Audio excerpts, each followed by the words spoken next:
नमस्कार, मैं हूं आपके साथ विभा उपाध्याय और आप सभी दर्शकों का अन्नदाता कार्यक्रम में स्वागत करती हूं। हमारे देश का किसान जन का पोषक है, वो श्रम का देवता है, अन्नदाता है।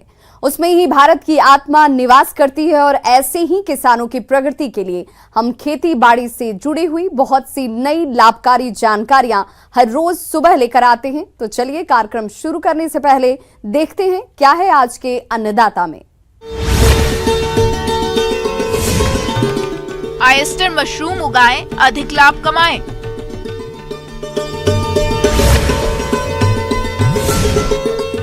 पशुओं को अजोला फर्न खिलाएं, अधिक दूध उत्पादन पाएं।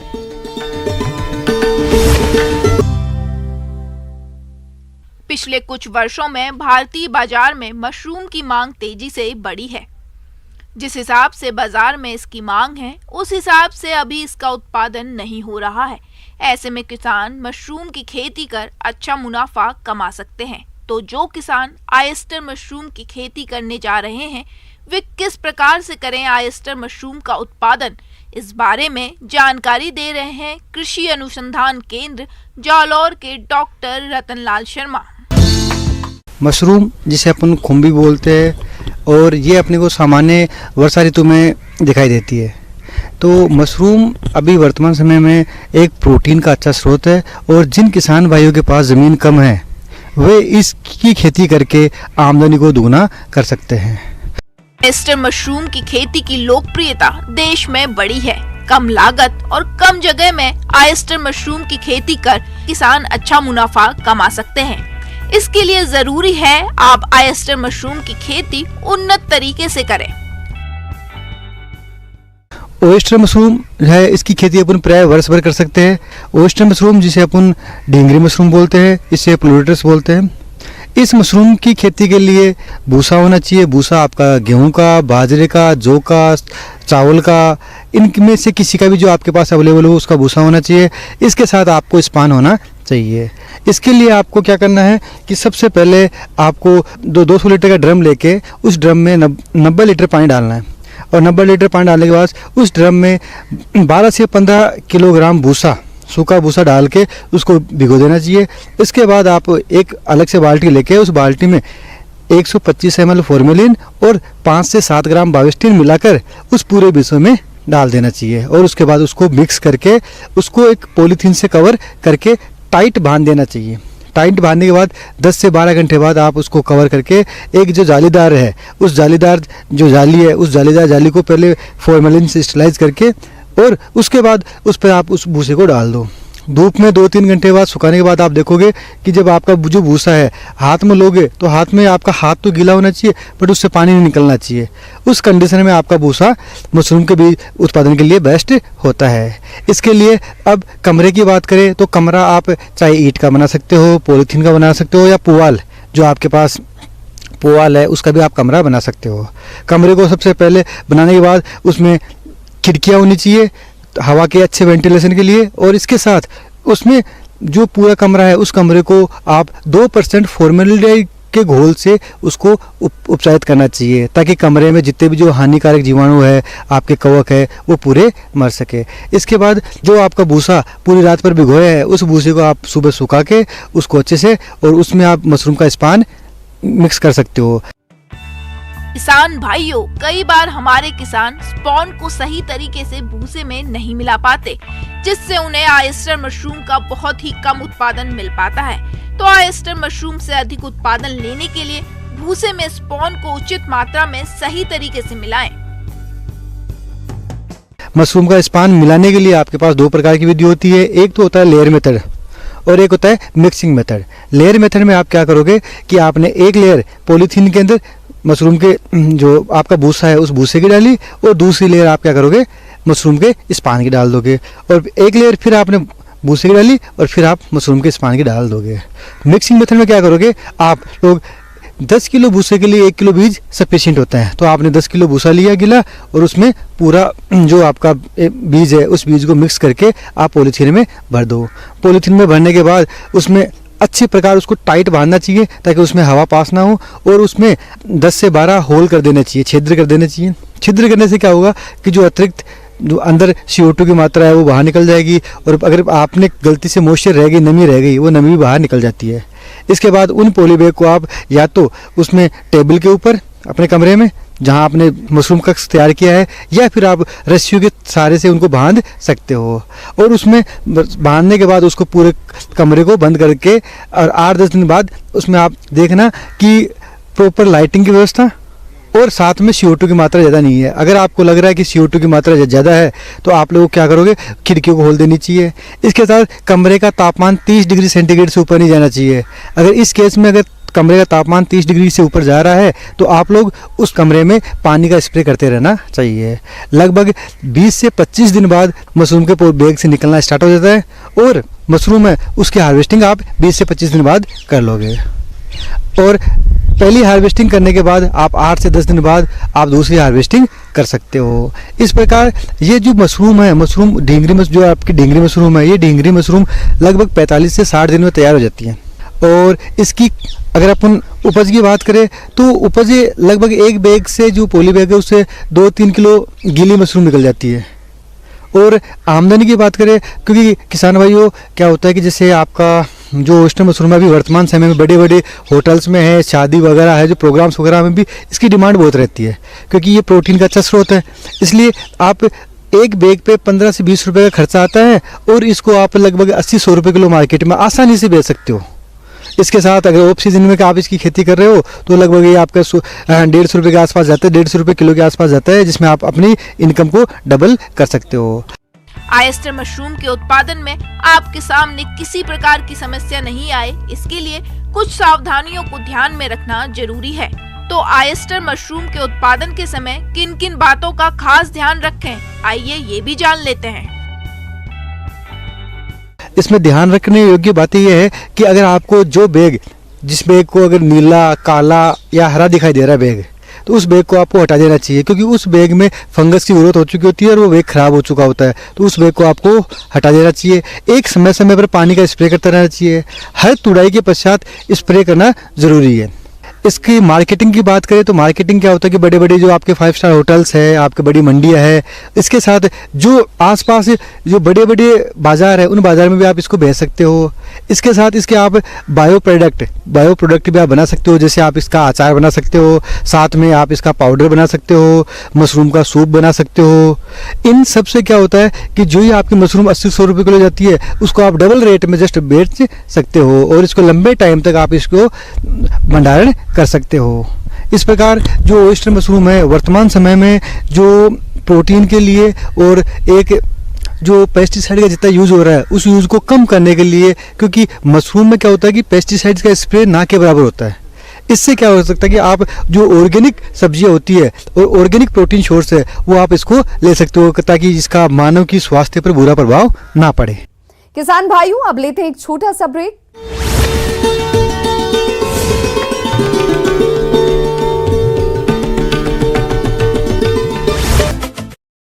किसान भाइयों, पशुओं के लिए उपयोगी पोषक तत्वों की उपलब्धता को देखते हुए अजोला का पशुओं, मुर्गियों और बकरियों के लिए अच्छा पोषण है, क्योंकि ये कम समय में अधिक उत्पादन देने के अपने विशिष्ट गुण की वजह से हरे चारे का अच्छा विकल्प है।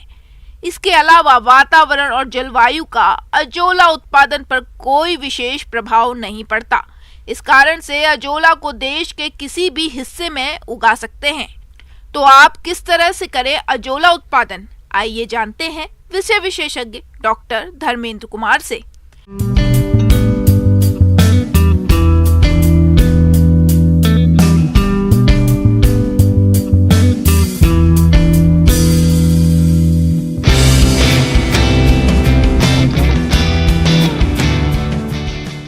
पशुपालक भाई, यदि आप पशुपालन कर रहे हैं, आपके पास हरे चारे की समस्या हो रही है, तब एक अजोला कंसेप्ट होती है, अजोला हरा चारा के रूप में यूज की जाती है, इसका आप उत्पादन कर सकते हैं।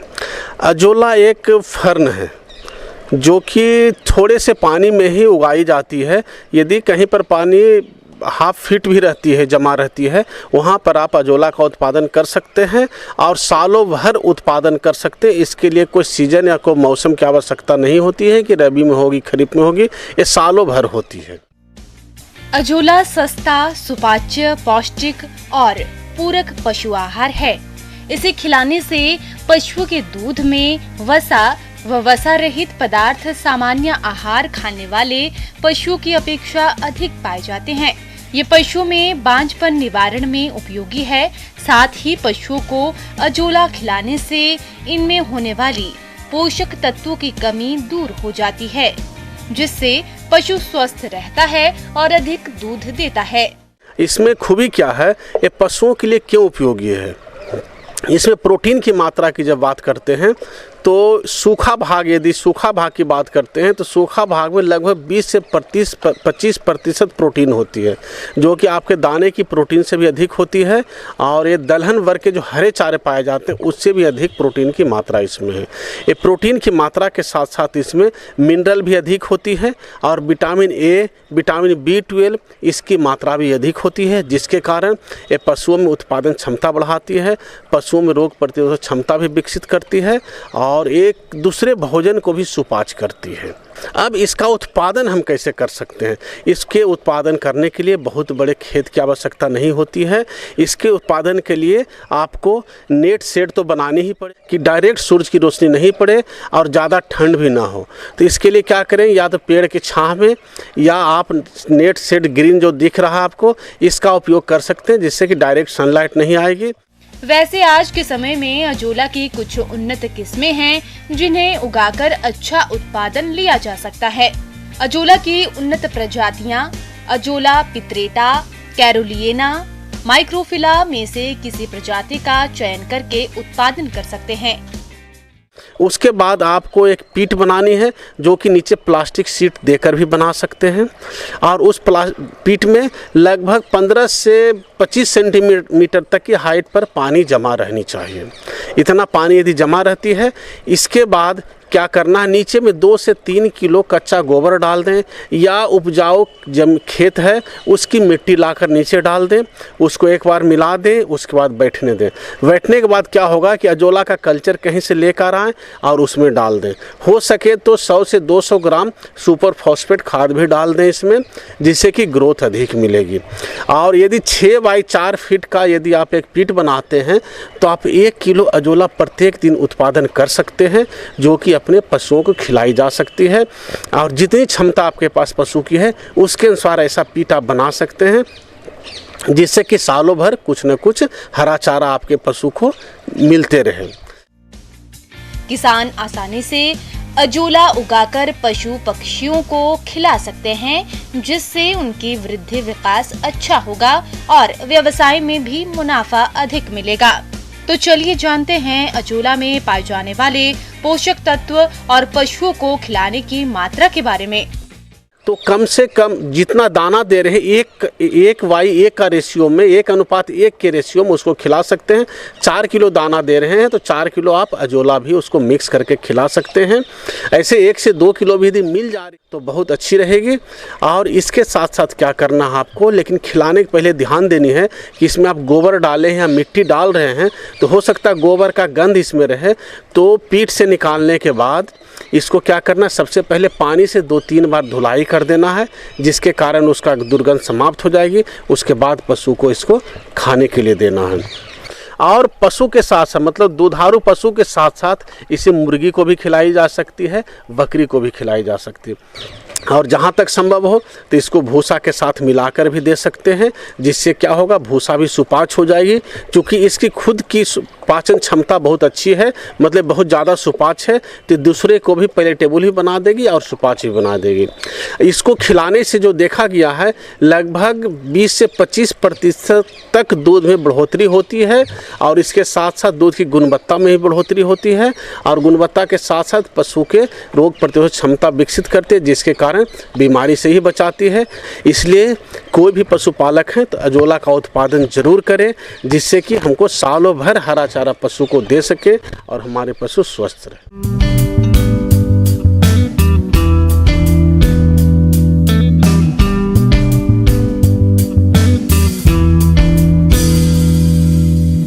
आगे और भी हैं खेती बाड़ी से जुड़ी हुई बहुत सी रोचक जानकारियां। यहां रुकेंगे एक छोटे से ब्रेक के लिए।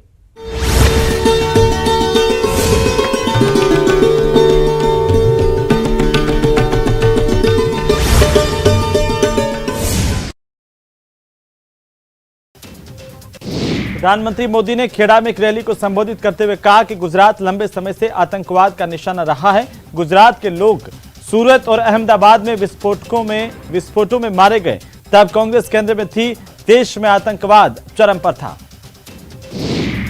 बिहार के मुख्यमंत्री नीतीश कुमार ने नालंदा के गिरियक में गंगा जल आपूर्ति योजना का उद्घाटन किया, गंगा आरती की। उन्होंने कहा कि गंगा जल की आपूर्ति एक जगह हो रही है, यहां से एक हिस्सा राजगीर के लिए, एक हिस्सा बौद्ध गया के लिए और एक हिस्सा नवादा के लिए जाएगा। मणिपुर में विदेश मंत्री डॉक्टर एस जयशंकर ने इंफाल के जापानी वॉर मेमोरियल पहुंचकर श्रद्धांजलि दी और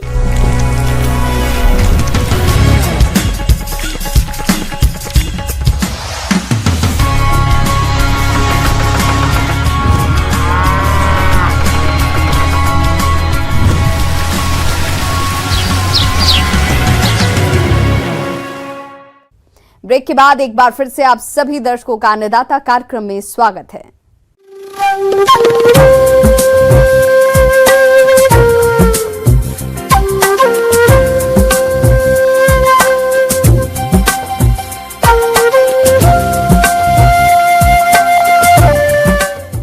मौसम विभाग की रिपोर्ट पर साप्ताहिक कृषि सलाह इस प्रकार है। ग्रामीण कृषि मौसम सेवा, भारत मौसम विज्ञान विभाग, राजस्थान कृषि विश्वविद्यालय बीकानेर द्वारा भेजे गए मौसम पूर्वानुमान रिपोर्ट के आधार पर जिला जालौर और इससे लगे जिलों के किसान भाइयों को सलाह दी जाती है कि आने वाले 4 दिनों के दौरान वर्षा की कोई संभावना नहीं है। अधिकतम तापमान 28 से 30 डिग्री सेल्सियस और न्यूनतम तापमान 6 से 8 डिग्री सेल्सियस रहने का अनुमान है। अधिकतम सापेक्षिक आर्द्रता 19 से 23% और न्यूनतम सापेक्षिक आर्द्रता 9 से 10% तक रहने की संभावना है। हवा की औसत गति 3 से 10 किलोमीटर प्रति घंटा की रफ्तार से रहेगी। ऐसे में इन क्षेत्रों के किसान भाइयों को सलाह दी जाती है कि फसलों को कम तापमान के नकारात्मक प्रभाव से बचाने के लिए फसलों में हल्की सिंचाई करें या शाम के समय हवा आने वाली दिशा से फसल अवशेषों या घास फूसों को जलाकर धुआं करें।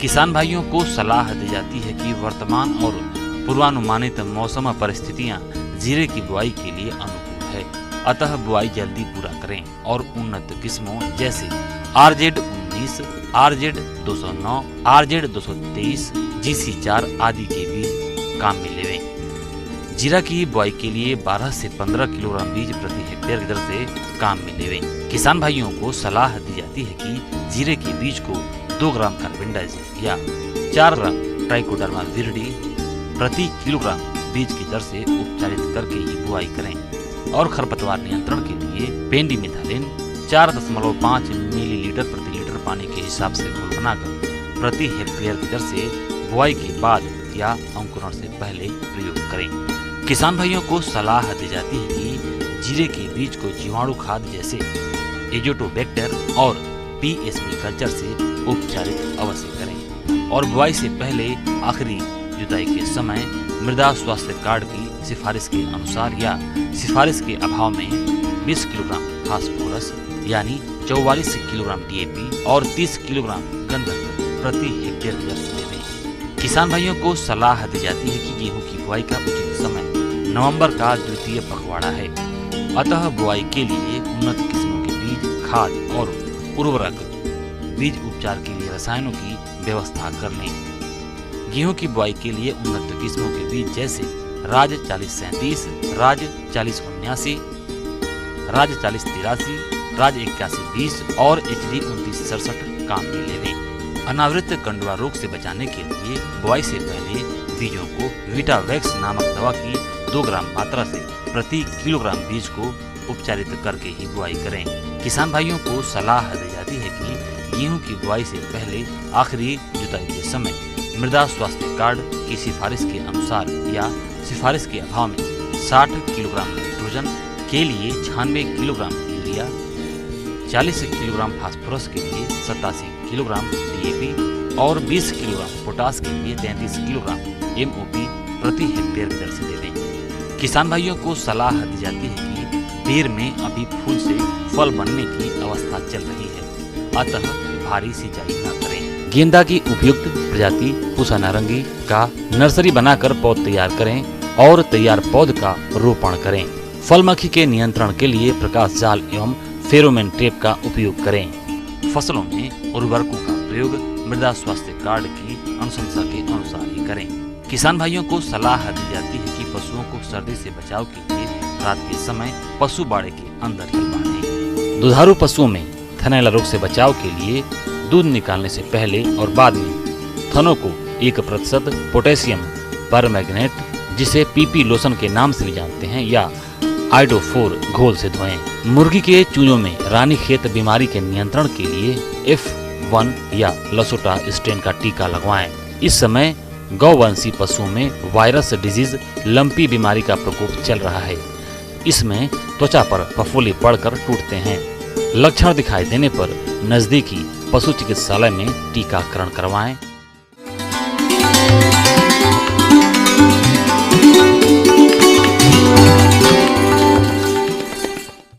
आइए जानते हैं अन्नदाता निःशुल्क फोन के माध्यम से पूछे गए समस्याओं का समाधान। आज के अन्नदाता हेल्पलाइन में जिस प्रश्न को कार्यक्रम में शामिल किया गया है उसे पूछा है सूरतगढ़ जिला गंगानगर के किसान रमनदीप सिंह ने। आप चने की खेती पर जानकारी चाहते हैं तो रमनदीप सिंह जी आपकी जानकारी के लिए प्रस्तुत है कार्यक्रम का यह अंश।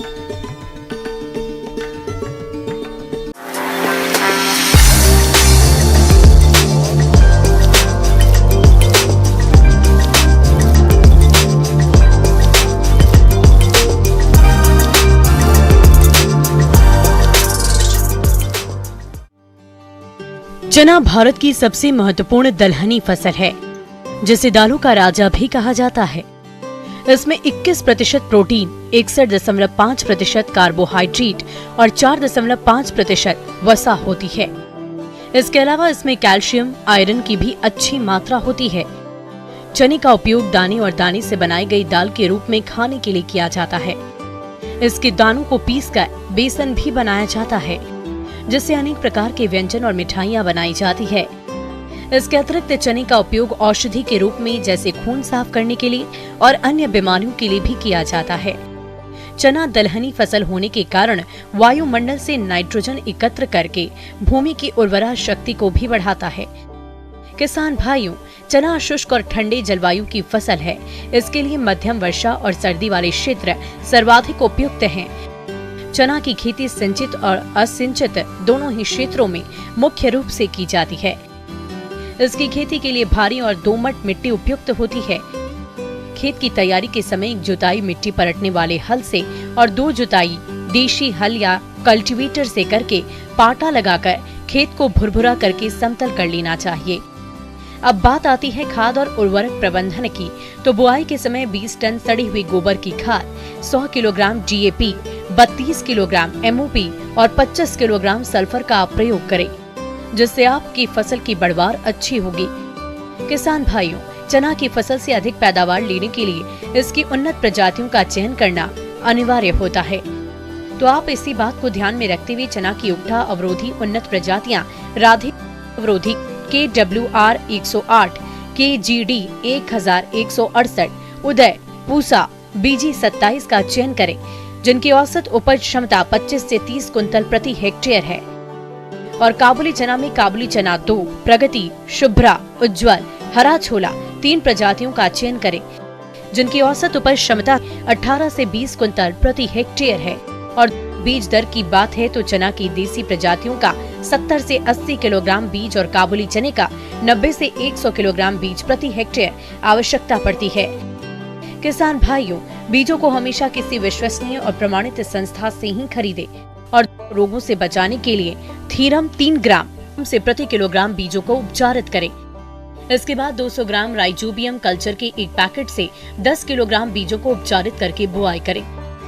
किसान भाइयों, बीजों की बुआई कतारों में करें, जिसमें कतार से कतार 30 सेंटीमीटर और पौधे से पौधे 10 सेंटीमीटर की दूरी रखते हुए सीड ड्रिल की सहायता से बीजों की बुआई करें।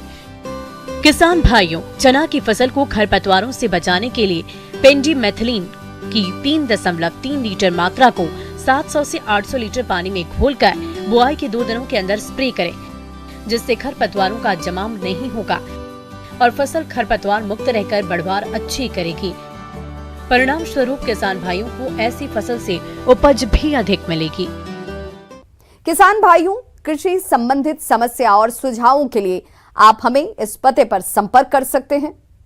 प्रोड्यूसर अन्नदाता, news 18 Rajasthan, Ramoji film city, Hyderabad 501512। साथ ही आप हमें ईमेल भी कर सकते हैं। हमारा ईमेल है p18annadatarajasthan@nw18.com।